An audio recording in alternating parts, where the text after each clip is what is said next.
Time to check in with Chris Dimakos, our CJAD 800 legal contributor, with a very timely story today and hopefully some good advice for those of you listening as well. We're having some issues as far as snow and ice and potholes and all that kind of stuff. So, Chris, here's the interesting part. You mentioned claims against the city for damages due to careless snow removal have gone up significantly in 2024. So I guess the first thing we need to define is what's careless snow removal versus regular snow removal? Well, anytime you have damages to property, if you're not just removing snow, but you're removing doors and fences and you're taking a whole bunch of stuff with you, that would be classified as careless snow removal. When you have other things in the plow other than just snow, anytime there's any other objects that are in that plow other than snow, most likely it's going to be deemed as careless. So those claims have gone up. The payouts, like we mentioned, are in the hundreds of thousands. But that's not to mention, they don't pay everything out. They just pay out a percentage. So I would say the claims are probably over $1 million over the last couple of years, given how many people have suffered damage to their property as a result of the snow removal process. So you mentioned cars, for example. So city's going to go clean, put this plows out. They put signs up, and the signs say get off the street. Then the city comes by and cleans. Your car somehow gets dinged. Is that your fault? You've been warned. So how does that work? Yeah, that's a great question. Many times there's been snow removal companies that have said the person wasn't parked properly, and that's not. Sometimes, depending on the facts of the case, sometimes that would be enough for snow removal to say, I ended up hitting the car. I did the best that I could to avoid it, but it was impossible to. But other times, you can't get out of it just because someone isn't parked right. If you're reckless with the machinery, you're still going to be found liable. And if there's one thing I'll tell everyone, and it just doesn't just go for snow removal, but it goes for all contracts. Even if you leave your car in a parking lot when you're going to watch the Habs play with the Bell Center, anytime you see the clause, we are not responsible for any damages you may occur. You see that. If your car gets stolen, it's not our fault. You left it in our parking lot, it's not our fault. Or if you leave your stuff in a gym locker and it gets stolen, we're not at fault because we put a clause here that says we're not responsible. And the same thing happens in snow removal. Every snow removal company, private, public, that, with the city, they always write, we're not responsible for damages. And that clause isn't worth very much because if a party is negligent, they cannot get out of that just by writing down a sentence. You cannot say, I'm not responsible. Your car, if it gets stolen here in this parking lot, we're not responsible, even though we left that little hut there with all the keys unattended for 3 hours, and our guy went to go have lunch and leaving all the lot unattended. They cannot hide behind that clause. So same thing goes for snow removal. You're probably going to have the company, when you contact them and tell them about the damage, hey, we're not responsible. That's the contract you signed. Right there. Don't put any weight on that clause. It doesn't carry much weight legally. Understand that if someone's negligent, even if your car wasn't parked perfectly, or even if maybe, for example, there was a bike attached to your fence, it doesn't mean that someone else has the right to just completely rip it off the fence.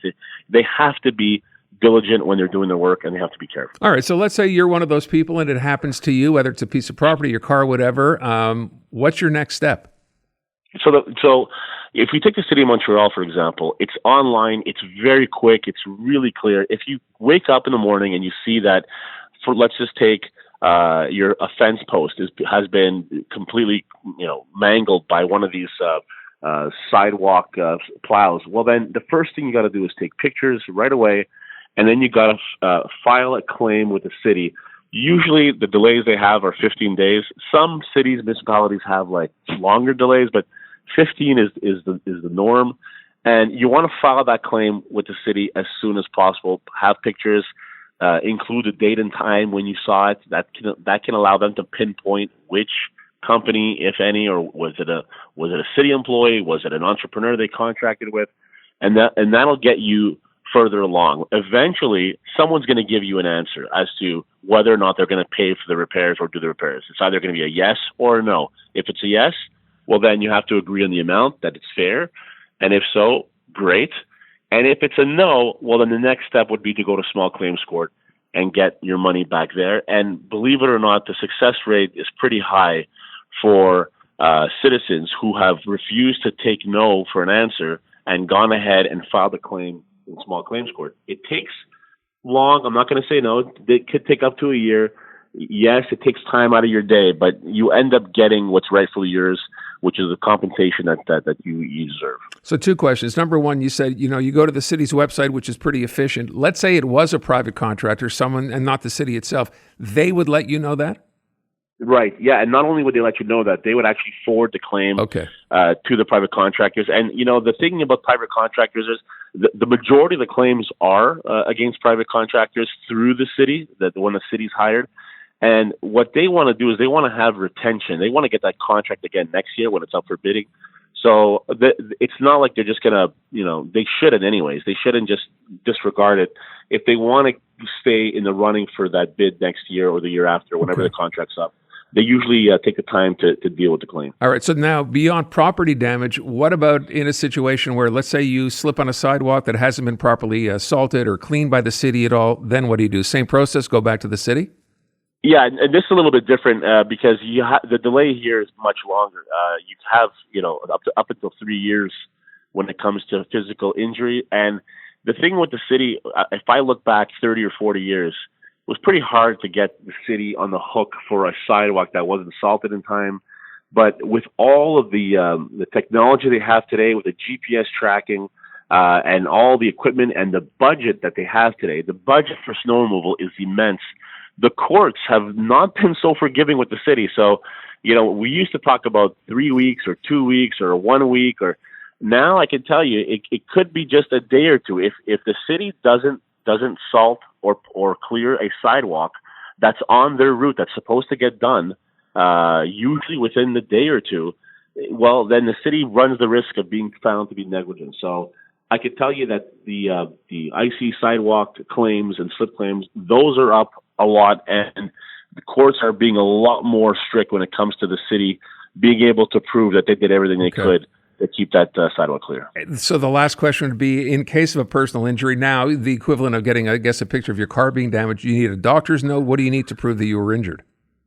Right. So when you fall, you have to prove an injury. Like, it's not enough just to fall, but you have to prove an injury. You have to prove that if you go to a doctor, if you put you on painkillers, if you have to miss work, if you have, if you got to go see maybe a specialist for your back or for your hip or whatever the case may be, they give you pain meds. All of these things can be quantified in terms of monetary damages. Now, there's some that are much more serious. Sometimes an ambulance is called and the claim goes up in terms of the quantum, but you have to be able to prove an injury. And also, one famous case here in Montreal was a woman who fell and she hurt herself really badly, but she also was told by the judge that she would bear 50% of the responsibility because she was wearing extremely high heels in a blizzard. So the judge says you have responsibility yourself as a citizen. If you know it's really bad weather out there, you have to wear the proper footwear, and you can't increase the risk by wearing high heels. And that's where we leave it for today. Chris, thanks so much. Appreciate it. Thanks, Aaron. I remember not to wear high heels when I go outside.